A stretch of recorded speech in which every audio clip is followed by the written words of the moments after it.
प्रिय साथियों, एक समय की बात है, अर्थ है, माता पार्वती कैलाश में प्रभु शिव के पास आती रहती है और उनसे पूछने लगती है। नमस्कार दोस्तों, सनातनी लौंडा यूट्यूब चैनल में आपका स्वागत है। हे प्रभु, आप ही आदि और अंत हैं। आपके के कारण काल प्राणी को ग्रहण करता है, किंतु आज मैं आपके पास यह जानने के उद्देश्य से आई हूं कि शिवलिंग को जल चढ़ाने के नियम क्या है। कौन सी औरत शिवलिंग को जल चढ़ा सकती है और कौन सी औरत शिवलिंग को जल नहीं चला सकते हैं, इस विषय में मुझे ध्यान दीजिए। तथा कौन सी औरत को सावन के सोमवार व्रत का पालन नहीं करना चाहिए। आइए, कृपा करें और मेरे मन की आशंकाओं को दूर करें दोस्तों। तो तब मुस्कुराते हुए प्रभु शिव कहते हैं, हे पार्वती ने आज आपने उत्तम प्रश्न किया है। शिवलिंग को जल देने के महत्वपूर्ण कुछ नियम होते हैं। उन नियमों का पालन करते हुए ही शिवलिंग को जल देना चाहिए। यदि कोई मनुष्य इन नियमों का पालन नहीं करता है, 2 से महापाप लगता है। पार्वती होता, मैं उस स्थान से रुष्ट हो चला जाता है जहां पर इन नियमों का पालन न किया जाए। हे प्रिय, आज मैं उन 3 मनुष्यों के विषय में बताने वाला हूं जिन्हें शिवलिंग को जल नहीं चढ़ाना चाहिए। इन मनुष्यों को शिवलिंग को जल देने का कोई शुभ फल प्राप्त नहीं होता है। उल्टा इनके द्वारा शिवलिंग को जल चढ़ाने पर उन्हें महापाप ही लगता है। शिवलिंग ही मेरा साक्षात स्वरूप है, जिसकी नित्य पूजा करने वालों की मैं सदैव रक्षा करता हूं। आपने देखा कि किस प्रकार मात्र 11 वर्ष की आयु वाले मार्कंडेय को अमृतत्व का वरदान प्राप्त हुआ था। हे पार्वती, शिवलिंग को जल चढ़ाने के नियम बताने से पूर्व मैं आपको मेरे परम भक्त सुखमणि की एक प्राचीन कहानी सुनाता होता, जिसे आप ध्यान से सुनिए। जो भी और इस प्राचीन कहानी का श्रवण करती है, उसे शिवलिंग को सहस्त्र वर्षों तक जल अर्पण करने का पुण्य प्राप्त होता है। रहा है, इस कहानी को जो भी पूरा ध्यान से सुनता है, रहा है और इसका प्रचार करता है, उसके दुखों का नाश होता है और उसकी दरिद्रता दूर होती है और सदा के लिए वह संसार की मोह माया से विरक्त हो जाता है। तब माता पार्वती कहती हैं, स्वामी, में आपके मुख से इस कहानी का श्रवण करना बड़े सौभाग्य की बात है। कृपया आप मुझसे वह कहानी कही है, मैं इसे ध्यान से पूरा अवश्य सुनेंगे। तब प्रभु शिव माता पार्वती को कहानी सुनाने लगते हैं। दोस्तों, इस कहानी को आप ध्यान से पूरा अविश्वसनीय, क्योंकि आधा अधूरा ज्ञान लाभदायक नहीं हो सकता है। तो चलिए आपको सुनाते हैं वह कहानी। साथ ही कमेंट में हर हर महादेव अवश्य लिखें दोस्तों। तो प्रभु शिव कहते हैं, हे पार्वती, होती पूर्व काल की बात है। त्रिलोकपुरी नगरी में शामदेव नाम का एक पंडित निवास करता था। शामदेव बहुत ही बुद्धिमान, रूपवान, गुणवान हुआ और सभी शास्त्रों में पारंगत था। उसने वेदों का भी अध्ययन किया था। उसी के नगर के पास अन्य एक नगर था।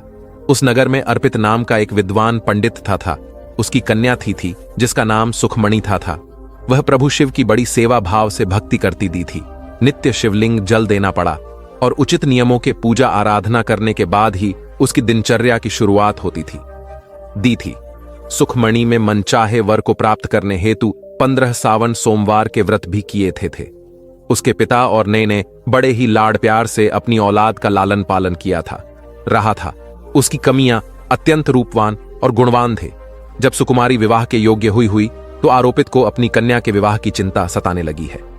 इसीलिए उसने अपनी धर्मपत्नी से कहा, टेप, हमारी कन्या अब जवान हो चुकी है, इसीलिए अब इसका विवाह में कर देना चाहिए। तब उसकी धर्मपत्नी कहती है, स्वामी, मेरी दृष्टि में एक विद्वान पंडित जो मेरे भाई की नगरी त्रिलोकपुरी में रहते हैं, जिनका नाम शामदेव है, मैं तो कहती है हमारी कन्या का विवाह हुआ, उन्हें श्रेष्ठ पंडित के साथ करा दिया जाए। उनके साथ विवाह करके हमारे करने और सुखी जीवन व्यतीत करेंगे।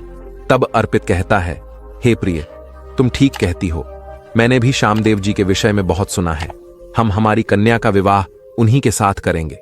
मैं कल ही उनके पास अपनी कन्या के विवाह का प्रस्ताव लेकर जाता होगा। फिर और पर अपनी कन्या के विवाह का प्रस्ताव लेकर शामदेव के घर पर जाता है। तभी शामदेव घर में अपने माँ बाप की सेवा कर रहा होता है। जब फिट शामदेव को अपने माँ बाप की सेवा करते देखता है तो उसे बड़ा आनंद होता है और प्रसन्नता पूर्वक उसे निहारते हुए सोचता है, अरे वाह वाह, ये पंडित पुत्र तो कितना महान है। ये तो बड़ी प्रसन्नता से अपने माँ बाप की सेवा कर रहा है। जब आरोपित को शामदेव द्वार पर खड़ा देखता है तो तो उनका स्वागत करता है और कहता है, हे भी पर पधारे हैं और आपका स्वागत है। अगर कहीं मैं आपकी किस प्रकार से सहायता कर सकता। बाबा श्यामदेव का अतिथि सत्कार देखकर और पर बहुत प्रसन्न हो जाता है। आता है, वह देखता है कि रामदेव का घर अत्यंत पवित्र और शुद्ध होता है। उसके घर में पूरे विधि विधान के साथ साथ शिवलिंग को स्थापित किया हुआ है और वह उसकी नित्य पूजा करता है। इसी कारण से और पित्त को विश्वास हो जाता है कि श्यामदेव ही उसकी कन्या के लिए सर्वोत्तम वह पर है। तभी अर्पित श्यामदेव से कहता है, रहा है, फिर भी आज मैं आपके पास मेरी कन्या के साथ साथ आपके विवाह का प्रस्ताव लेकर आया हूं। मेरी कन्या के लिए आपके समान श्रेष्ठ कहीं और नहीं मिल सकता था। तब श्यामदेव के माता पिता भी यह बात सुनकर प्रसन्न हो जाते हैं और श्यामदेव को विवाह के लिए मना लेते हैं। फिर श्यामदेव भी विवाह के लिए तैयार हो जाता है दोस्तों। समय के अनुसार विवाह का मुहूर्त तो तय किया जाता रहता है और एक पवित्र स्थान पर श्यामदेव और सुखमणि का विवाह संपन्न किया जाता है। सुख के सुंदर और मनमोहक रूप को देखकर श्यामदेव भी बहुत प्रसन्न होता है। सुखमणि अत्यंत सुंदर, गुणवान और चरित्रवान और थे। विवाह के बाद जब सुखमणि श्यामदेव के घर पर जाती है तो वह भी अपने पति और सास ससुर की बड़ी सेवा करती है। अपनी मधुर वाणी और कार्यों से वह सभी के मन को जीत लेती रहती है। सुखमणि के ससुराल वाले भी उसके कार्य से बहुत संतुष्ट और सदा ही प्रसन्न रहते हैं। सुखमा में पर आप अपने पति से पहले जाकर घर का आंगन साफ करती थी फिर घर के अंदर साफ सफाई करके स्नान किया करती थी। स्नान करके वहां पूजा घर में जाकर पूजा किया करती थी और नित्य रूप से शिवलिंग को जन्म देती थी तथा बेलपत्र अर्पण करते थे। दिन भर वह अपने अन्य कामों कर सभी परिवारजनों को प्रसन्न करते थे। फिर रात को वह पति के चरण दबाकर उसके सो जाने के बाद ही सो जाया करती थी। सुखमणि के अंदर एक पतिव्रता नारी के सभी लक्षण थे और वह अपने पति को ही परमेश्वर मानकर उनकी सेवा करते थे। सुख ने कभी अपने पति के अलावा अन्य पुरुष के विषय में विचार नहीं किया कि वह सत्य धर्म का पालन करने वाले और धर्म कार्य करने वाले पवित्र और थे। उसने कभी कोई अशुभ कार्य नहीं किया। सुखमणि के ऐसे सात्विक और सरल स्वभाव को देखकर मां लक्ष्मी भी उस पर मेहरबान थे। मां लक्ष्मी स्वयं चलकर उसके घर में आकर निवास करने लगे, जिससे सुखमणि के जीवन में सुख समृद्धि और भी अधिक बढ़ गया। दोस्तों, प्रभु शिव कहते हैं, वे देवी पार्वती धन की देवी लक्ष्मी उन्हें मनुष्यों पर अपनी कृपा दृष्टि बनाए रखते हैं, जो पतिव्रता होती है और जो सत्य धर्म का पालन करती है। सुखमन के अंदर में सभी लक्षण थे जो एक श्रेष्ठ पतिव्रता नारी के अंदर होनी चाहिए। लेकिन आगे मैं तुम्हें बताऊंगा कि सुखमणि की भूल के कारण उसका पूरा परिवार दुखों के बादलों में डूब गया और उसके जीवन में केवल क्लेश, अशांति और दुख ही आने लगे। पार्वती होते फिर एक दिन की बात है जिसके अगले सुबह श्रावण मास आरंभ होने वाला था और संजोग से उस दिन अमावस्या भी थे।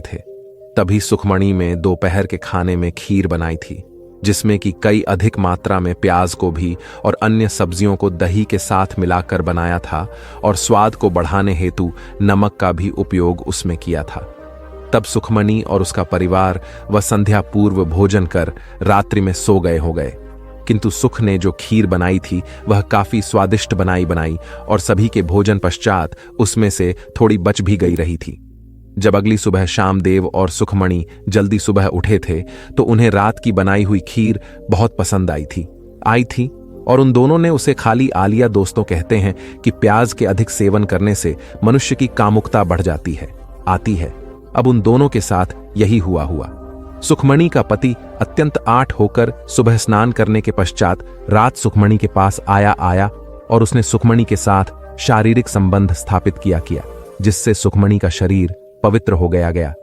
लेकिन सुखमणि का मन भी चंचलता के प्रभाव में ही था। इसीलिए वह भी अपने नित्य नियम को भूल गई और उसने पति के साथ अटखेलियां बनाने के बाद बिना स्नान किए ही शिवलिंग को स्पर्श किया और जल चढ़ा दिया, जिससे सुखमणि के शरीर में महामोह ने प्रवेश कर लिया गया, जिस कारण से सुखमणि के सारे इंद्रिय तिलमिला उठे थे। सुखमणि के शरीर में महामूर्ख मोह ने प्रवेश करते ही प्रभु शिव क्रोधित होकर वहां से चले गए तथा इस पवित्र अवस्था को देख शिव जी अपने ही भक्त से रुष्ट होकर वहां से चले जाते हैं। तब से सुखमणि के शरीर में निवास कर रहे उस महामूर्ख ने उन्हें उसे सभी धार्मिक कार्यों से वंचित कर दिया तथा उसमें अपने सभी श्रावण सोमवार व्रत के पुण्य को नष्ट कर दिया गया।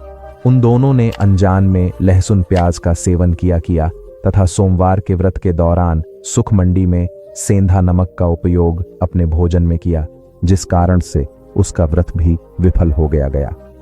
जिस व्रत को करने से मनुष्य को महान पुण्य की प्राप्ति होती है, सुकुमारी अपने अंजाम दुष्कर्म से पाप के भागी बनती जा रही थी। महम और के शरीर में वास होने के कारण सुख की मति भ्रष्ट हो जाती है तथा इसका विपरीत प्रभाव सुखमणि के पते पर भी पड़ा और वह भी सदा काम आहत होकर सुखमणि के साथ भोग विलास करने लगा। उसका मन सदैव ही चंचल अवस्था में लगा रहता था। फिर एक दिन सुखमणि के पति ने तो सभी सीमाओं का उल्लंघन किया गया और सुखमणि के मासिक धर्म के दौरान है उसके साथ संबंध स्थापित किया गया, जिससे सुखमणि के शरीर में निवास कर रहा ब्रह्महत्या का पाप उसके पति के शरीर में प्रवेश कर गया। हे देवी, जब औरत मासिक धर्म से होती है तो उसके शरीर में 3 दिनों तक ब्रह्महत्या का पाप निवास करता है, क्योंकि ब्रह्मदेव ने इंद्र के शरीर से ब्रह्महत्या का पाप निकालकर का वृक्ष जल अग्नि और अप्सराओं को ग्रहण करने के लिए कहा था। उसी समय से औरतों के शरीर में मासिक धर्म के दौरान ब्रह्महत्या का पाप निवास करता है, और जो भी पुरुष मासिक धर्म के दौरान औरत को स्पर्श करता है अथवा उसके साथ संबंध बनाता है तो यह पाप उसके शरीर में प्रवेश कर जाता है। वहीं ब्रह्महत्या का पाप सुखमणि के पति के शरीर के अंदर प्रवेश कर गया और वह जमीन पर गिर पड़ा। उसे तुरंत ही कुष्ठ रोग हो गया। उसका अंग अंग जलने लगा। उसके शरीर पर छाले पड़ गए। उसके पूरे शरीर से रक्त की बदबू आने लगी और वह मदद से चीखने चिल्लाने लगी। हाय हाय, ये मुझसे क्या अपराध हो गया, मेरे द्वारा यह कैसा भयंकर पाप हो गया है। मैंने सब कुछ जानते हुए भी महापाप किया है। या है शिव से अब मेरी रक्षा कौन करेगा रहेगा। तभी सुखमणि की सांस तुरंत उस स्थान पर आ गई तो उसने देखा कि उसका बेटा कुष्ठ रोग से ग्रसित होकर जमीन पर पड़ा रहा है। वह क्रोध में आकर सुख से कहने लगे, अरे चुड़ैल, अरे पापिनी, तूने यह क्या कर डाला अपने ही पति का धर्म भ्रष्ट कर डाला तूने उसके साथ मानसिक पीड़ा में क्यों संबंध बनाया।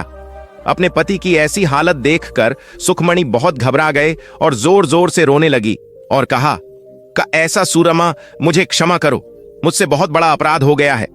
मन पर नियंत्रण होकर मेरे द्वारा यह अपराध हो गया है। तब सुकुमारी की सास ने कहा, थे पापिनी, तू इस घर से भी चली जाए। तुझ जैसी चुड़ैल औरत को इस घर में नहीं रहना चाहिए। आइए, तूने मेरे बेटे के जीवन को नरक बना दिया है और पता नहीं आगे और क्या क्या करें। लड़ेगी, सुखमणि कहती रहती है। धेमा जी, मैं कहां जाऊं, मेरे पति के अलावा मेरा कोई नहीं है। मैं उन्हें छोड़कर जीवित नहीं रह सकती थी, तो कहीं भी जाकर मजा आ जाए, लेकिन अब तू इस घर में निवास नहीं कर सकती। इतना कहकर सुखमणि की सास ने उसे धक्के मारकर घर से निकाल दिया गया। फिर सुखमणि दुखी होकर घर से निकल गई। उसे अपनी भूल पर बड़ा पछतावा होने लगा। उसे कुछ भी समझ में नहीं आ रहा था कि वह क्या करें। तब सुख चलते चलते एक मन में जाती है। दिया उसी वन में एक शिव मंदिर होता है। तब वह उस मंदिर पर सहायता मांगने के लिए जाती है तो वहां पर कोई नहीं होता है। सुख मैंने उसी मंदिर पर जाकर बैठ जाती है और अपने दोस्त के विषय में सोचते हुए दुखी होने लगती है। दिया फिर कुछ समय के बाद एक महात्मा उस मंदिर पर आते हैं, जो कि मंदिर के पुजारी होते हैं। जब वे महात्मा एक औरत को अपने मंदिर पर दुखी बैठा हुआ देखते हैं तो आश्चर्यचकित हो जाते हैं, तो और पास जाकर उस औरत से पूछने लगते हैं, कल्याणी, तुम कौन हो और किस कारण से इस स्थान पर अकेले बैठी होती? तुम्हारे दुख का क्या कारण है? कोई गुप्त बात ना हो तो अवश्य बताओ, शायद मैं तुम्हारी कोई मदद कर सकूं।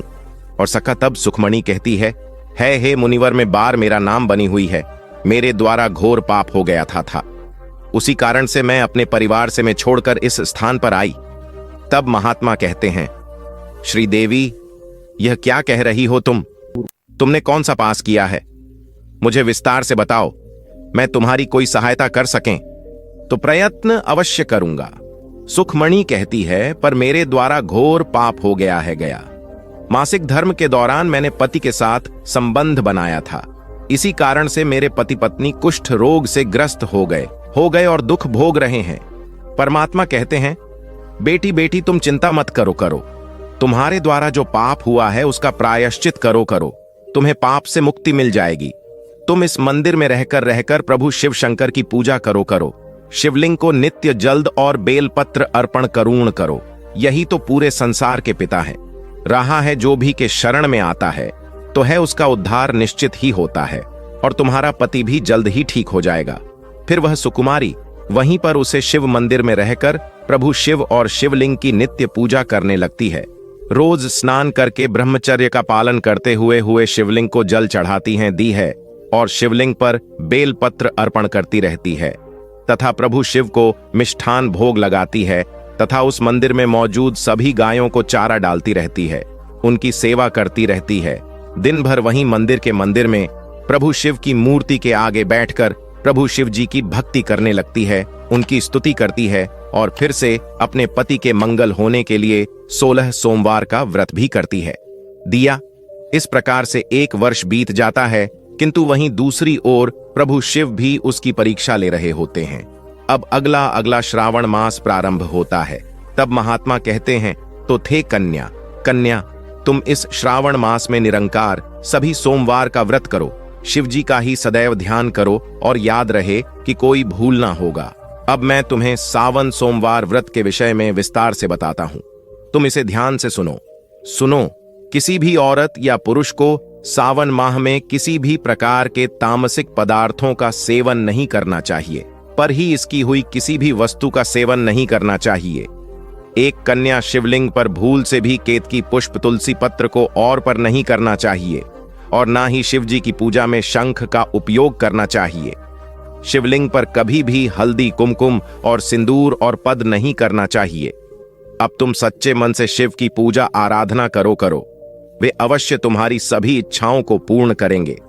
अब सुखमणि इसी प्रकार से सोमवार के व्रत का पालन करती है, किंतु से कोई भी साक्षात्कार या अनुभव नहीं आ रहा था, जिससे हताश होकर वह एक दिन मन में आत्महत्या करने का विचार करती है, क्योंकि उसके जीवन में किसी भी प्रकार का सुधारों से नजर नहीं आ रहा था। तब वह शिव मंदिर के पास वाली नदी के किनारे जाती है और प्रभु शिव का स्मरण करते हुए जल समाधि ले लेती रहती है। किंतु उसी समय एक चमत्कार हो जाता है। जिस प्रकार से सुखमणि जल में प्रवेश करती है, ठीक उसी प्रकार से वह वापस जल से बाहर आती रहती है। जब वह अपनी आंखें खोलती है तो उसके सामने स्वयं प्रभु शिव प्रकट हो जाते हैं। दोस्तों, प्रभु शिव सुखमणि की ग्रंथ, निष्ठा, आस्था और भक्ति से अत्यंत प्रसन्न हो जाते हैं और सुखमणि को साक्षात दर्शन देते हैं। प्रभु शिव को साक्षात अपने सामने खड़ा देखकर सुखमणि उन्हें बारंबार प्रणाम करने लगती है, उनकी स्तुति करने लगती है। तब प्रभु शिव से सुखमणि से कहते हैं, एक अन्य तुमने बड़ी ही श्रद्धा से और भक्ति भाव से मेरी आराधना की है, इसीलिए अब मैं तुम पर प्रसन्न हो, तुम्हारी क्या कामना है? तब सुखमणि कहती है, दिया हे प्रभु, कृपया मुझे बताइए है। मेरे इस दोष के कारण मेरे अंदर काम का वास हो गया, जिस कारण से मेरे द्वारा घोर पाप हुआ और मेरे पति को कुष्ठ रोग हो गया। प्रभु शिव कहते हैं, एक कन्या, अब तुम ध्यान से सुनो। तुम्हारे द्वारा अनजाने में ही एक बाप हुआ था, जिस कारण से तुम्हारे अंदर महामोह ने प्रवेश कर लिया था।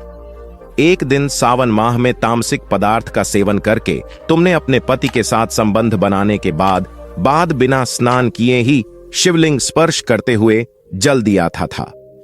पति धर्म पत्नी में जब प्रतिक्रिया करते हैं तो उनका शरीर पवित्र हो जाता है, और ऐसी अवस्था में शिवलिंग को कभी स्पर्श नहीं करना चाहिए। शिवलिंग मेरा ही पूर्ण अंश अवतार है, और है तुम पवित्र अवस्था में ही शिवलिंग को जल अर्पण किया था, जिस कारण से मैंने तुम्हारे घर का प्रयास किया गया और फिर महान और में तुम्हारे अंदर प्रवेश कर लिया गया। उसी महान के कारण तुम्हारे और तुम्हारे पति के अंदर काम का प्रभाव अधिक बढ़ गया, और मासिक धर्म के दौरान औरत के साथ संसर्ग होने के कारण तुम्हारे पति को कुष्ठ रोग हो गया था। वह सुखमणि कहती है, प्रभु, पर अनजाने में मुझसे बड़ा पाप हो गया था, अब इस बात का क्या प्रायश्चित है? प्रभु शिव कहते हैं, सुखमणि, इस पाप का प्रायश्चित तुमने 1 वर्ष तक ब्रह्मचर्य व्रत का पालन करके कर लिया है, और 16 सोमवार का व्रत भी किया गया, इसीलिए अब तुम पापों से मुक्त हो। सुखमणि कहती है, प्रभु कृपया मुझे बताइए, किस अवस्था में शिवलिंग को जल नहीं चढ़ाना चाहिए, और शिवलिंग पर जल चढ़ाने के क्या नियम है? प्रभु शिव कहते हैं, हे कन्या, अब मैं तुम्हें शिवलिंग को जन्म देने के नियम बताता हूं। तुम इसे ध्यान से सुनो। एक अन्य शिवलिंग अत्यंत पवित्र होता है। यह मुझे सबसे अधिक प्रिय है, इसीलिए इसकी सात्विकता पवित्रता बनी रहनी चाहिए। शिवलिंग को कभी पवित्र अवस्था हम स्पर्श नहीं करना चाहिए। जो औरत मासिक धर्म से हो उसे कभी स्पर्श नहीं करना चाहिए। मासिक धर्म के दौरान औरत के शरीर में ब्रह्म हत्या का पाप होता है रहा है। ऐसे में औरत को शिवलिंग को जल नहीं चढ़ाना चाहिए। भी औरत और पुरुष को संबंध बनाने के बाद शिवलिंग को स्पर्श नहीं करना चाहिए और ना ही से जल चढ़ाना चाहिए। संबंध बनाने पर औरत और पुरुष का शरीर और पवित्र हो जाता है। ऐसी अवस्था में शिवलिंग को स्पर्श करने पर दोष लगता है। यह महापाप होता है। एक अन्य जो औरत अपने पति का त्याग करके चली गई होगी, जो विवाह के पश्चात अपने पति को छोड़कर अन्य पुरुष के साथ निवास कर रही हो, ऐसी औरत को भी शिवलिंग को जल नहीं चढ़ाना चाहिए। शिवलिंग की पूजा करने का अधिकार केवल पतिव्रता या कुंवारी मनुष्यों को ली है। जो औरत औषधि वेश्यावृत्ति की या अन्य पुरुषों के साथ संबंध बनाती है, उसे शिवलिंग को जल नहीं चढ़ाना चाहिए। अब मैंने तुम्हें शिवलिंग को जल देने के संबंध में महत्वपूर्ण नियम बताए, तुम इसे ध्यान में रखो। को तब सुखमणि कहती है, हे प्रभु, मेरे पति कुष्ठ रोग से पीड़ित है, कृपा करके मेरे पति को रोग से मुक्त कीजिए। तब शिवजी कहते हैं, एक अन्य तुमने शिवलिंग की 1 वर्ष तक पूजा की जाती है और नित्य बेलपत्र और पर किया है। वृक्षों में बेलपत्र मुझे सबसे प्रिय है शिवलिंग, पर तुमने जो बेलपत्र अर्पण किए थे, तुम इसके पत्ते ले जाकर रहकर अपने पति को गुप्त रूप से खिला दो, वह रोग और पापों से मुक्त हो जाएगा। इतना कहकर प्रभु शिव अंतर ध्यान हो जाते हैं। यह सुनकर सुखमणि बहुत प्रसन्न हो जाती है और प्रभु शिव को बारंबार प्रणाम करके धन्यवाद देती है। फिर सुखमणि उस शिवलिंग पर अर्पित बेलपत्र के कुछ पत्ते उठाकर घर पर जाती है और अपने पति को खिला देते हैं। शिवलिंग के पत्ते खाते ही उसका पति एकदम से स्वस्थ हो जाता है और सुखमणि को गले से लगा लेता है। सुखमणि की सांस में जब यह चमत्कार देखती है तो वह बड़ी प्रसन्न हो जाती है और फिर वे सभी प्रसन्नता से रहने लगते हैं। दोस्तों, तो प्रभु शिव कहते हैं, हे देवी पार्वती, इसीलिए इन अवस्थाओं में मनुष्यों को शिवलिंग को जल नहीं चढ़ाना चाहिए और ना ही शिवलिंग को स्पर्श करना चाहिए, अन्यथा इसके अशुभ परिणाम भोगने पड़ते हैं, जैसा सुखमणि के साथ हुआ था। प्रिय दर्शकों, हम जानते हैं शिवलिंग से जुड़ी कुछ महत्वपूर्ण नियम। क्या आप जानते हैं प्रभु शिव जी की पूजा में या 3 चीजें उपयोग करना वर्जित है, तो आपको पढ़ने की जगह पाप मिलेगा। तो चलिए जान लेते हैं कौन सी हंसी और 3 चीजें। सबसे पहले तुलसी के पत्ते।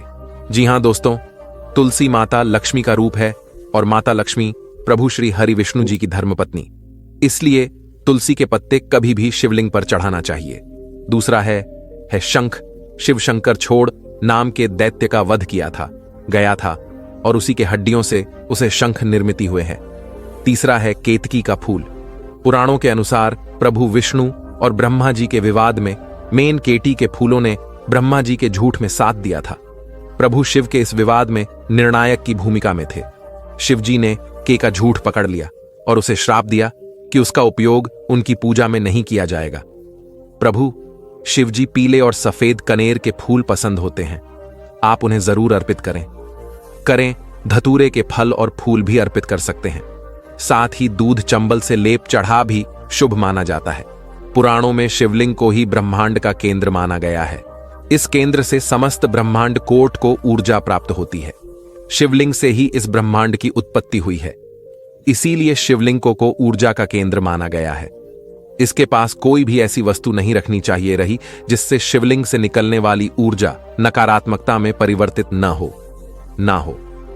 वास्तुशास्त्र के अनुसार यदि ऐसी वस्तुएं शिवलिंग के पास रखी जाती है तो घर का वातावरण भी नकारात्मक हो आता है। जैसे कि 172 शिवलिंग तुलसी का पौधा, कांसे के बर्तन नंदी को भी पास नहीं रखना चाहिए। नंदी को थोड़ा दूर ही रखना चाहिए। आइए पूजा स्थल पर या उसके आसपास अशुद्ध पवित्र मित्र और अशुभ समझी जाने वाली वस्तुएं भूलकर भी नहीं रखनी चाहिए। आइए, जैसे चमड़े की वस्तुएं हुए बड़े तो मनुष्य का अस्थि कलश, हड्डियां, दिया, मांसाहार इत्यादि मंदिर और उसके आसपास शुद्धता और सात्विकता रहने चाहिए। जो मनुष्य शिव जी को जन्म देते समय 1,00,000 बार मृत्युंजय मंत्र का जाप करता है, उसके शरीर के सभी रोग नष्ट हो जाते हैं और उसका शरीर शुद्ध हो जाता है। जो 2,00,000 बार मृत्युंजय मंत्र का जाप करता है, उसे अपने पूर्व जन्म की बातों का स्मरण होने लगता है। और जो मनुष्य 3,00,000 बार मृत्युंजय मंत्र का जाप करता है, उसे कामयाब वस्तुओं की प्राप्ति होती है, अर्थात वह जिन वस्तुओं की कामना करता है वह उसे प्राप्त हो जाती है। तो प्रिय दर्शकों, आपको यह कहानी कैसी लगी? कमेंट करके अवश्य बताएं। जानकारी अच्छी लगी तो वीडियो को लाइक जरूर करें और कमेंट में हर हर महादेव अवश्य लिखें। साथ ही चैनल को सब्सक्राइब करें। ऐसे ही रोचक धार्मिक कहानियों के लिए हमारे साथ बने रहे हैं। हमारे धर्म ग्रंथ कहानियों के चैनल अकेला व्यक्ति हर बार को सुनने के आपका तहे दिल से धन्यवाद। चलिए अब दूसरी कथा शुरू करते हैं दोस्तों। आज मैं आपको भरोसे के ऊपर एक कथा सुनाने जा रहा है। आपसे विनती है, आप इसे अंत तक अवश्य सुने समय, जिससे आपको अंदाजा लग जाएगा कि किस पर भरोसा करना चाहिए और किस पर नहीं। और हां दोस्तों, यह कथा हमें भेजी है मेरठ के रहने वाले सुखदेव भाई ने, तो उनका हम तहे दिल से शुक्रिया करते हैं। अगर आपको यह कथा अच्छी लगे तो एक बार लाइक जरूर करें और हमारे YouTube चैनल को सब्सक्राइब जरूर से कर लें। तो चलिए शुरू करते हैं। दोस्तों, इन 3 लोगों पर भूलकर भी विश्वास नहीं करना चाहिए, क्योंकि यह 3 लोग धोखा अवश्य देते हैं, जिन पर कभी भी भरोसा नहीं करना चाहिए। रही है दोस्तों, आपका ज्यादा समय नष्ट न करते हुए कहानी को शुरू करते हैं। पर दोस्तों, एक बार प्रभु विष्णु जी और देवी लक्ष्मी जी क्षीर सागर में शेषनाग की शैया पर विराजमान होकर विश्राम कर रहे थे। तब प्रभु विष्णु जी ने देखा कि देवी लक्ष्मी जी किसी बात को लेकर बहुत ही ज्यादा चिंतित हैं। फिर प्रभु विष्णु जी ने देवी लक्ष्मी जी को यूं चिंतित देखकर उनसे उनके इतना ज्यादा चिंतित होने का कारण पूछते हुए कहा कि हे देवी लक्ष्मी, आज आप किसी बात को लेकर बहुत ही ज्यादा चिंतित जान पड़ रही है। आप मुझसे अपने उस कारण को पूछिए, हम आपको आपके प्रश्न के उत्तर अवश्य देंगे। तब देवी लक्ष्मी जी कहती हैं, हे प्रभु, आज मैं जब पृथ्वीलोक का भ्रमण करके आपके पास आ रहे थे, तब मैंने देखा कि 2 लोग ज्येष्ठ अच्छे दोस्त थे। लेकिन पता नहीं क्या होता है कि एक दिन दूसरा दोस्त अपने उस दोस्त को धोखा दे देता है और उससे कभी मिलने भी नहीं आता है। इसीलिए हे प्रभु, मेरा आपसे एक प्रश्न है कि वे कौन से 3 लोग होते हैं जिन पर भूल कर भी विश्वास नहीं करना चाहिए। देवी लक्ष्मी जी की बात सुनकर प्रभु विष्णु जी देवी लक्ष्मी जी से कहते हैं, देवी लक्ष्मी, आपने इस प्रश्न को पूछकर पूरी मनुष्य जाति का उद्धार कर दिया है या है, किंतु हम आपको आपके इस प्रश्न का उत्तर देने से पहले आपको एक अत्यंत महत्वपूर्ण कथा सुनाना चाहते हैं। लेकिन आपको इस कथा को शुरू से लेकर अंत तक पूरा सुनना होगा, क्योंकि जिस तरह आधे पानी से भरे हुए घड़े का पानी जमीन पर गिरता रहता है, ठीक उसी तरह आधे अधूरे ज्ञान वाले इंसान का ज्ञान उसके लिए हानिकारक होता है। तब देवी लक्ष्मी जी प्रभु विष्णु जी से कहती हैं कि हे प्रभु, मैं आपको विश्वास दिलाता हूं कि मैं इस कथा को शुरू से लेकर अंत तक पूरा अवश्य सुनूंगी और इस कथा से मिलने वाले ज्ञान को समस्त देवलोक में अवश्य विख्यात होंगे दोस्तों। प्रभु विष्णु जी देवी लक्ष्मी जी से कहते हैं, एबीबी बहुत पहले की बात है। किसी राज्य में एक राजा राज करता था। वह राजा बहुत ही धीर वीर पुरुष था। उसके 3 बेटे थे और वे अपने पिता से भी ज्यादा बलवान थे, क्योंकि वे तीनों अपने पिता को अकेले ही युद्ध में हरा देते थे। इसीलिए राजा अपने 3 बेटों को युद्ध में लड़ने के लिए ले जाता था, जिससे राजा कभी भी युद्ध में पराजित नहीं होता था। लेकिन उसके 3 बेटों को अपनी बहादुरी पर बहुत घमंड था और वे तीनों खुद को सभी राजाओं से बेहतर समझते थे। एक दिन राजा ने अपने 3 बेटों को अपने पास बुलाया और उनसे कहा कि बैठोगे तो तुम सब निश्चित ही बलवान हो, युद्ध की नीतियों में पारंगत हो, लेकिन बैठोगे तो तुम मेरी एक बात याद रखना कि तुम तीनों भूल कर भी राज्य की सीमा वाले वन में नहीं जाना, वरना तुम्हारे साथ अनर्थ हो जाएगा। बाकी तुम सभी के भी राज्य की तरफ जा सकते हो। गया। इतना कहकर राजा शांत हो जाता है और 3 बेटों को अपने अपने कमरे में जाने के लिए कहता रहता है। फिर 3 राजवंशी अपने अपने कमरे में चले जाते हैं और आराम करने लगते हैं। किंतु 3 राजवंशी अपने पिताजी की बात को लेकर बहुत ही आश्चर्य में थे। वे अपने मन में सोचने लगे कि आखिर इस राज्य की सीमा पार वाले जंगल में ऐसा क्या है जिससे हमारे पिताजी इतना डर रहे हैं। मुझे तो लगता है कि वहां चलकर देखना चाहिए। ऐसे ही कुछ विचार राजा के उन तीनों राजवंशी के मन में उठ रहे थे और इसी तरह से सोचते हुए उन्हें कब नींद आ गई, उन्हें कुछ पता ही नहीं चल पाया। फिर जब सुबह हुई और वे तीनों राजवंशी उठकर एक दूसरे से मिलते हैं, उसके बाद अपने सभी कार्यों को करने के बाद वे तीनों राजवंशी शिकार करने के लिए अपने अपने घोड़ों पर सवार होकर महल से बाहर की तरफ निकल जाते हैं। किंतु बहुत देर तक शिकार की तलाश करने के बाद भी उन्हें कोई भी शिकार नहीं मिलता है। तब उन तीनों राजवंशी में से सबसे छोटा वाला बेटा था, ज्येष्ठ वाले बेटे से कहता है, भ्राताश्री, लगता है कि इस वन में हमको कोई भी जानवर शिकार करने के लिए नहीं मिलेगा। क्यों ना हम सीमा पार वाले वन में चलकर देखें, शायद वहां पर हमें कोई शिकार करने के लिए मिल ही जाएगा। उस छोटे वाले बेटे की बात सुनकर बड़ा वाला बेटा उससे कहता है, रहा है कि क्या तुम पागल हो गया? पिताजी ने तो उस वन में जाने से साफ साफ मना किया है। गया है जो वह छोटा बेटा था वह बहुत ही शरारती स्वभाव का रहा था, इसलिए वह बोलने में भी बहुत तेज था। उसके बाद वह ज्येष्ठ वाले बेटे से कहता है, मुझे लगता है कि पिताजी उस वन के राजा से युद्ध में पराजित हो गए होंगे, इसलिए वे हमें उस वन में जाने से रोक रहे हैं और वे समझते हैं कि शायद वह हमें भी युद्ध में पराजित कर देगा रहेगा।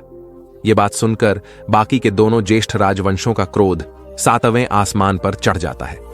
रहा है, वह छोटा वाला राजवंशी कहता है, रहा है, लेकिन आप ही सोचिए कि अगर हम उस वन के राजा को युद्ध में पराजित कर दें तब हमारी कितनी प्रशंसा होगी।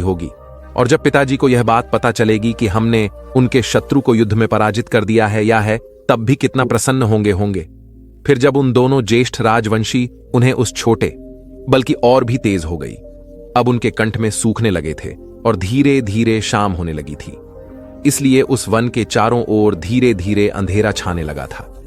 तब ज्येष्ठ राजवंशी ने कहा कि ऐसे नहीं चलेगा रहेगा, ऐसे तो हम सभी की मृत्यु प्यास के कारण ही हो जाएगी, इसलिए हमें तुरंत ही पानी की तलाश करनी चाहिए। तभी अचानक से सबसे छोटा राजवंशी उसी वृक्ष पर चढ़कर एक डाल पर बैठ जाता है और उस वन के चारों तरफ अपनी नजर है। तब उसे उस वन के किनारे पर घर दिखाई देता है। वह राजवंशी इसलिए उस घर को इतनी आसानी से देख लेता रहता है क्योंकि उस घर के सामने आज भी पानी रहे थे। यह दृश्य देखकर वह छोटा राजवंशी उस वृक्ष से नीचे उतर जाता है और ज्येष्ठ राजवंशी से कहता है, रहा है कि ज्येष्ठ भ्राताश्री, आप चिंता मत करें क्योंकि अब आपकी प्यास मिटने वाली है। तब दोनों ज्येष्ठ राजवंशी ने उससे पूछा कि क्या हुआ, तुमने ऐसा क्या देख लिया है जिसके कारण इतना प्रसन्न हो रहे हो? तब उसने जवाब देते हुए कहा कि ज्येष्ठ भ्राता श्री, मैंने इस वृक्ष के ऊपर कर देखा कि इस बांध से कुछ दूरी पर एक घर है और उस घर के सामने आज भी पानी रही है। अगर उस घर के सामने आ पानी रही है तब उस घर में वह तो अवश्य ही होगा जिसने आग लगाई होगी और शायद उस घर में पानी भी होगा। इसीलिए मैं तो आपसे कहता हूं कि हमें उस घर के पास अवश्य जाना चाहिए जिससे हम सभी थोड़ा थोड़ा पानी ग्रहण कर सके। फिर उस छोटे वाले राजवंशी की बात सुनकर वे दोनों राजवंशी बहुत ही प्रसन्न हो जाते हैं और उसे अपने गले से लगा लेते हैं। फिर उसके बाद वे तीनों राजवंशी उसी घर के समीप जाते हैं। तब उन्हें रास्ते में कुमार दिखाई देता है, तो है कोई को देखकर वे तीनों राजवंशी बहुत ही प्रसन्न हो जाते हैं और अपने मन में सोचने लगते हैं कि अब तो हमें में पीने के लिए बहुत सारा पानी मिलेगा रहेगा। फिर उन तीनों राजवंशी उन्हें को में के अंदर झांक कर देखा था। तब उन्होंने देखा कि कुमार तो पानी से पूरी तरह से भरा हुआ था, लेकिन पानी वाणी को में के बहुत नीचे था और को में के पास एक पार्टी भी रखी हुई थी, परंतु उस बाल्टी में रस्सी नहीं बंधी हुई थी। अब वे तीनों राजवंशी अपने मन में सोचने लगे कि पानी तो मिल गया है, किंतु बिना रस्सी के इस कुएं से पानी कैसे निकाला जाए और अगर हमें सही समय पर अपनी प्यास बुझाने के लिए थोड़ा सा पानी नहीं मिलेगा रहेगा तब प्यास के कारण हमारी तो यहां मृत्यु भी हो आएगी। फिर ज्येष्ठ राजवंशी ने छोटे राजवंशी से कहा कि जाओ उस घर में पूछ कर करो, जब यहां कुमार है तो उस घर के अंदर कोई ना कोई उस घर में अवश्य रहता होगा और कोई ना कोई इस कुएं से पानी निकालता होगा। साथ ही इस कुएं से पानी निकालने के लिए उस घर में रस्सी भी अवश्य होगी, इसलिए तुम जल्दी जाग जाओ और उस घर से रस्सी मांग कर लाओ। दोस्तों, प्रभु विष्णु जी देवी लक्ष्मी जी से कहते हैं, हे देवी भी। फिर वे दोनों ज्येष्ठ राजवंशी उसी खोने के पास बैठ जाते हैं और इधर छोटा वाला राजवंशी उस घर के द्वार पर रस्सी लेने के लिए पहुंच जाता है। उस घर के पास पहुंचकर उसने आवाज लगाई, क्या घर में कोई है? सुनिए आप, हमें आपके उस कुएं से पानी निकालने के लिए रसीदें दीजिए, क्योंकि हम तीनों भाई बहुत प्यार से हैं, और अगर हमें समय पर पीने के लिए थोड़ा सा पानी नहीं मिलेगा तो प्यास के कारण हमारे मृत्यु हो जाएगी। फिर जैसे ही छोटे राजवंशी ने आवाज लगाई जाए, उसके कुछ देर बाद उस घर के अंदर से एक अत्यंत सुंदर सी महिला बाहर निकली। तब उस छोटे राजवंशी में उससे विनम्र निवेदन किया कि सोनिया, हम 3 भाई हैं और तीनों भाई प्यास के कारण बहुत व्याकुल हैं। मेरे बाकी के दोनों भाई आपके रास्ते वाले कुएं के पास बैठे हुए हैं। उन्होंने मुझे आपके घर से रस्सी लाने के लिए कहा है, इसलिए मैं आपके घर से रस्सी मांगने के लिए आया हुआ है। एक बाल्टी तो स्कूल के पास रखी हुई है, किंतु उसमें रस्सी नहीं है। अगर आपके घर में कोई रस्सी हो और आप मुझे दे दें तो आपका मुंह पर बहुत बड़ा उपकार होगा। वह औरत बहुत ही सुंदर थी न थी, और छोटा राजवंशी भी उस औरत की तरह बहुत सुंदर था, और वह कन्या उसे देखते ही उस पर मुग्ध हो गई रही थी। फिर वह अपने मन में सोचने लगे कि आज तो घर में बैठे बैठे थे, यह सुंदर नवयुवक मेरे पास चलकर आया है, इसको मैं अपना पति बनाओगे होंगे। वह औरत अपने द्वार पर खड़े होकर ही उस छोटे राजवंशी के सौंदर्य को एकटक देखती रह गए। तब छोटे राजवंशी ने उस औरत से कहा कि है सुंदर, इन करें, आपकी सोच में पड़ गई है। अगर आपके घर में कोई रस्सी हो तो हमें दे दीजिए। फिर वह औरत उस छोटे वाले राजवंशी से कहती है कि आप कुछ देर यहीं रुक गया, मैं अपनी बड़ी बहन से पूछकर आते हैं और आपको देने के लिए रस्सी दिलाते हैं। तब वह सुंदर सी औरत और उस घर के अंदर जाती है, और घर के अंदर पहुंचकर अपनी बहन से कहती हैं, अरे बहन, हमारे घर के बाहर द्वार पर एक नवयुवक खड़ा हुआ है। वह दिखने में बिल्कुल कोई राजवंशी की तरह लगता है। वह मासूम प्यास से व्याकुल हो रहा है और हमारे घर से रस्सी मांगने के लिए आया हुआ है। अपनी बहन की बात सुनकर वह बहुत ही प्रसन्न हो जाती है और शीघ्र ही अपने घर के द्वार खोलकर उस राजवंशी के पास पहुंच जाती है। द्वार पर पहुंचकर वह देखती है कि एक सुंदर सा नवयुवक बाद उसके द्वार पर खड़ा हुआ है, जो बिल्कुल किसी राजवंशी के समान जान पड़ रहा है। तब वह सुंदर औरत की बड़ी बहन ने उस छोटे वाले राजवंशी से कहा कि आप कौन हैं? आपके लिए हमारे घर आए हुए हैं, और आप कैसे यहां तक पहुंचे? तब वह छोटा राजवंशी उससे कहता है कि हे सुंदरी, मैं इस राज्य के राजा का सबसे छोटा लेते हैं। मैं और मेरे दोनों ज्येष्ठ भाई वन में शिकार करने के लिए महल से बाहर निकले थे, लेकिन हमें कोई भी जानवर शिकार करने के लिए नहीं मिला, इसलिए हम इस वन में आ गए। किंतु बहुत से शिकार की तलाश करने के कारण हमें बहुत जोर से प्यास लगने लगे। इस वजह से मैं आपके घर से रस्सी मांगने के लिए आया हूं, ताकि हम सभी उस कुएं से पानी निकाल सकें, क्योंकि हम तीनों भाई बहुत प्यार से हैं। अगर आप मुझे रस्सी दे देती हैं तो आपका मुझ पर बड़ा उपकार होगा। दोस्तों, प्रभु विष्णु जी देवी लक्ष्मी जी से कहते हैं, हे देवी। छोटे राजवंशी की बात सुनकर उस औरत की बहन कहती है कि रस्सी तो आपको हमारे घर में अवश्य ही मिल जाएगी, लेकिन आपको मेरी एक शर्त माननी पड़ेगी, और अगर आप मेरी शर्त को स्वीकार कर लेते हैं तो हम आपको रस्सी अवश्य देंगे। बल्कि रस्सी ही नहीं देंगे, हम आपको स्वयं अपने हाथों से पानी पिलाया गया है, और हम आपको आराम करने के लिए चारपाई भी देंगे। तब वह राजवंशी उससे कहता है कि ठीक है, लेकिन आप मुझे अपनी शर्त तो बता दीजिए, जिसे मैं अपने दोनों घटनाओं को बता सकूं। फिर उस सुंदर सी औरत की बहन उस छोटे वाले राजवंशी से कहा कि हे नवयुवक, मेरी यह शर्त है कि तुम तीनों मेरी तीनों बहनों से शादी कर लो। मैं भी मेरी ही तरह बहुत सुंदर है और अभी तक कुंवारी है, क्योंकि आज तक हमने तुम्हारे जैसे हष्ट पुष्ट नवयुवक कभी नहीं देखे हैं। आजकल हम तीनों बहनें कुंवारी हैं रही है, लेकिन अगर तुम और तुम्हारे दोनों ज्येष्ठ भाई चाहे तो हम तीनों बहनों से शादी कर लें। तब हम तुम तीनों नेताओं को अपने घर में बिठाकर पानी पिलाएंगे रहेंगे, और साथ में खाने के लिए स्वादिष्ट भोजन भी बनाकर देंगे, और तुम्हें आराम करने के लिए चारपाई भी देंगे रहेंगे। किंतु अगर तुम मेरी इस सच को स्वीकार नहीं करते हो गए हो, तब मैं तुम्हें पीने के लिए पानी तो क्या मैं तुम दोनों को अपने घर के सामने बैठने भी नहीं दूंगी। उस सुंदर सी औरत की बड़ी बहन की बात सुनकर वह छोटा राजवंशी चेस्ट ही आश्चर्य में पड़ जाता है और अपने मन में सोचने लगता है कि आखिर यह कैसी शर्त है। बिना देवी पिता की आज्ञा से हम तीनों भाइयों अचानक से शादी कैसे कर सकते हैं। फिर उस राजवंशी ने उसकी बड़ी बहन से कहा कि आप थोड़ी देर इंतजार कीजिए, मैं अपने दोनों ज्येष्ठ भाई से पूछ लेता हूं, तो वे जैसा कहेंगे हम वैसा ही करेंगे। उसके बाद वह राजवंशी दौड़ता हुआ अपने दोनों ज्येष्ठ घटाओं के पास पहुंच जाता है और उन्हें सारी बात बता देता है कि भ्राताओं, हमें उस घर से रस्सी ही नहीं बल्कि खुद ही अपने हाथों से पानी मिल जाएगा। उस घर में 3 औरत रहती हैं। दी है जो दिखने में बिल्कुल किसी अप्सरा की तरह है, और हमें उस घर में रहने वाली तीनों औरतों की एक शर्त माननी पड़ेगी, बढ़ेगी। उन्होंने कहा है कि अगर हम तीनों भाई उनकी वह शर्तें मान लेते हैं तो हमें प्यास बुझाने के पानी भी मिलेगा, रहेगा, और खाने के लिए भोजन भी दिया जाएगा। साथ ही साथ हमें आराम करने के लिए 4 बार भी दी जाएगी। दोस्तों, प्रभु विष्णु जी देवी लक्ष्मी जी से कहते हैं, हे देवी, वे तीनों राजवंशी बहुत प्यासे थे, इसलिए उस समय उन्हें कुछ भी समझ में नहीं आ रहा था कि उन्हें क्या करना चाहिए और क्या नहीं करना चाहिए। वे तीनों राजवंशी उस समय पानी पीकर सिर्फ अपनी जान बचाना उचित समझ रहे थे। तब ज्येष्ठ राजवंशी ने उससे कहा कि ठीक है, क्या पानी पीने के लिए हम उनकी कोई भी शर्त मानने के लिए तैयार हैं? बताओ उनकी मकसद क्या है?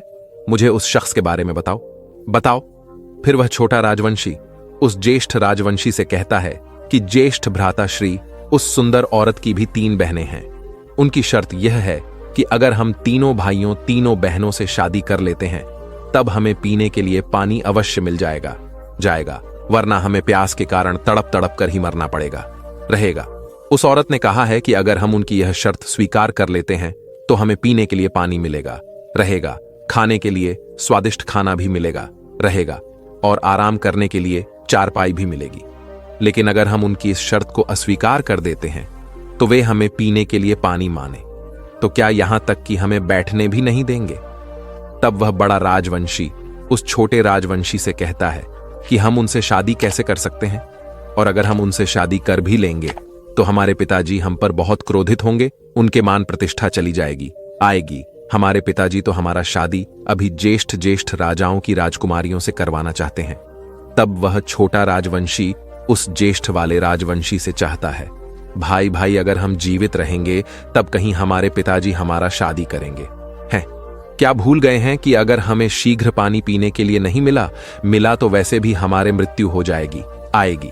क्यों ना हम थोड़ा सा पानी पीकर अपनी प्यास बुझाते हैं, उसके बाद देखते हैं कि पिताजी क्या करते हैं। और वैसे भी हमें एक राजा के बेटे हैं, हम राजवंशी हैं, इसलिए हम एक ही नहीं कई शादी कर सकते हैं, इसमें कोई अनहोनी नहीं है, क्योंकि हमारे पिताजी ने भी कई शादी कर रखे हैं। तब बड़ा राजवंशी उस छोटे वाले राजवंशी से कहता है कि हाँ भाई, तुम सही कह रहे हो, अब जो होगा देखा जाएगा, रहेगा। हम पहले से शादी कर लेते हैं, बिना और पानी पीकर अपनी प्यास बुझाते हैं, नहीं तो हमारे प्राण निकल आएंगे। फिर वे तीनों राजवंशी उन तीनों सुंदर औरत से शादी करने के लिए तैयार हो गए हों। अब वे तीनों राजवंशी उस सुंदर औरत के घर के समीप पहुंच जाते हैं और उसकी बड़ी बहन से कहते हैं कि हम तीनों भाई आपकी शर्त मानने को तैयार हैं, आप करके हमें पीने के लिए पानी दे दोगे। तो उन तीनों राजवंशों की बात सुनकर वे तीनों बहनें बहुत प्रसन्न हो जाती हैं और वे उन तीनों राजवंशी को ज्येष्ठ प्रेम से पानी पिलाने लगती हैं। फिर जब पानी पीने के बाद उनकी प्यास थोड़ी शांत होती है तो वे स्त्रियां जल्दी से उन तीनों राजवंशों के लिए स्वादिष्ट भोजन बनाने लगती हैं। फिर उन्हें ज्येष्ठ प्रेम से भोजन खिलाते हैं। दोस्तों, प्रभु विष्णु जी देवी लक्ष्मी जी से कहते हैं, हे देवी, उन तीनों राजवंशी को भोजन खिलाने के बाद में सुंदर स्त्री उन राजवंशी उसे कहती हैं कि हे नवयुवकों को, अब हम शादी की तैयारी कर लेते हैं, तब तक आप तीनों राजवंशी भी शादी के लिए तैयार हो जाइए।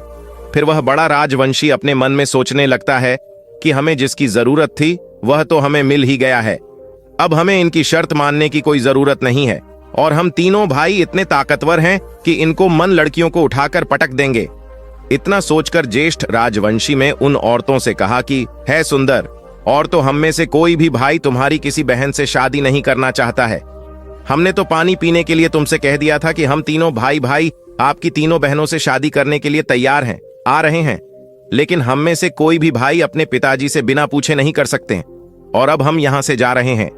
ज्येष्ठ राजवंशी की इस तरह की बातें सुनकर वे तीनों सुंदर स्त्रियां अपने असली रूप में आ जाती हैं।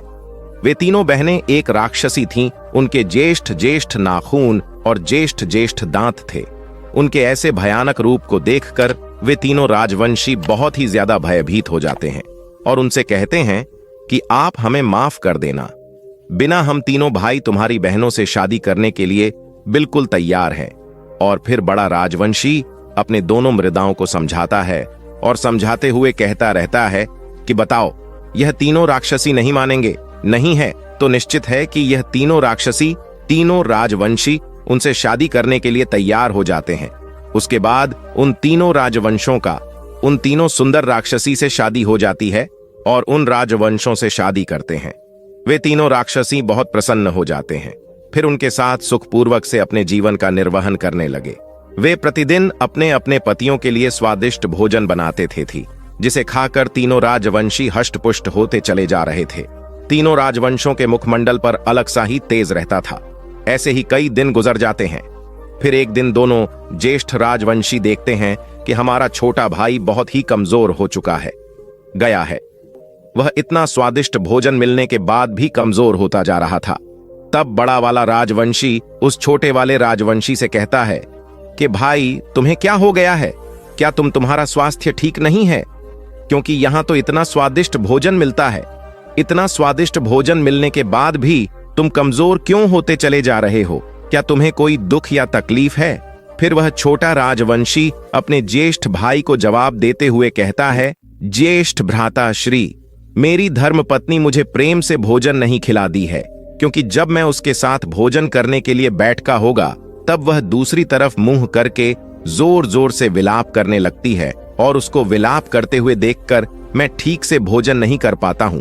इसलिए मैं भूखा रह जाता होगा और इसी वजह से मैं इतना कमजोर हो गया हूं। लेकिन मुझे यह समझ में नहीं आ रहा है कि जब मैं भोजन करने के लिए बैठता हूं तभी मेरी धर्मपत्नी लाभ क्यों करने लगती रहती है और वह मुझे इस तरह विलाप करने का काम भी नहीं बताती है। दिया दोस्तों, प्रभु विष्णु जी देवी लक्ष्मी जी से कहते हैं, हे वह बड़ा राजवंशी, उससे कहता है कि भाई, जरूर कोई न कोई वजह तो अवश्य होगी जो तुम्हारे धर्मपत्नी इस तरह तुम्हें खाना खिलाते समय क्यों विलाप करती है। तब छोटा राजवंशी अपने ज्येष्ठ भाई से कहता है कि भैया, मैंने उसे कई बार पूछा है कि मैं जब भोजन करने बैठा होता है तभी तुम क्यों विलाप करती होती हो, लेकिन वह मुझे इस रहस्य के बारे में कुछ भी नहीं बताती रहती है। वह सिर्फ इतना कहकर चुप हो जाती है कि मेरी विलाप करने की आदत है और जब भी मेरा मन करता है तब मैं विलाप करने लगती हो, तो वह ऐसा ही कोई न कोई बहाना बनाकर मेरी बात को टाल देती है। आती है। तब वह छोटा राजवंशी उस भोजन को खाने के लिए बैठता है। तभी अचानक से उसकी धर्मपत्नी दूसरी तरफ मुंह करके जोर जोर से विलाप करने लगती है। तब वह छोटा राजवंशी उससे पूछता है कि हे प्रिय, तुम खिलाफ क्यों कर रही हो? और आज ही नहीं, जब भी मैं भोजन करने के लिए बैठता हूं वैसे ही तुम विलाप क्यों करने लगते हो? आज तुम्हें बताना ही पड़ेगा रहेगा, नहीं तो मैं अन्य पानी त्याग दूंगा होगा और मेरी मृत्यु हो जाएगी। तब उस छोटे राजवंशी की धर्मपत्नी कहती है कि हे नाथ, आप भोजन कर लीजिए, मेरे बारे में इतना मत सोचिए। मेरी तो विलाप करने की आदत है और जब मेरा मन विलाप का होता है तब मैं थोड़ा सा विलाप कर लेते हुए थे। वह छोटा राजवंशी अपनी धर्मपत्नी की बात सुनकर बिल्कुल समझ गया था कि उसकी धर्मपत्नी उसे झूठ बोल रही है। तब वह छोटा राजवंशी अपनी धर्मपत्नी से कहता है कि हे प्रिय, आज तो तुम्हें बताना ही पड़ेगा कि तुम यूं अचानक न ही में लाभ क्यों करने लगती होगी, और अगर तुमने मुझे कुछ भी नहीं बताया आया तो तुमसे कह रहा हूं कि मैं अन्य पानी त्याग दूंगा होगा। दोस्तों, प्रभु विष्णु जी देवी लक्ष्मी जी से कहते हैं रहे हैं, हे देवी, जब उसने अपनी धर्मपत्नी की बात सुनी तब वह उससे कहती है कि हे नाथ, आप ऐसा मत कीजिए, आप अपने प्राण त्याग देंगे तब मेरा क्या होगा, क्योंकि मैं आपसे बहुत प्रेम करती रहती। तो चलिए अब मैं आपको बताती हूं कि मैं आपके भोजन करते समय क्यों विलाप करती हूं। मेरे विलाप करने का कारण यह है कि मेरी तीनों बहनें एक राक्षसी हैं और दुर्भाग्य से मैं भी एक राक्षसी होंगे। मेरी दोनों बहनें प्रतिदिन वन में जाती हैं और अपने भोजन के लिए अलग अलग जीव जंतुओं का मांस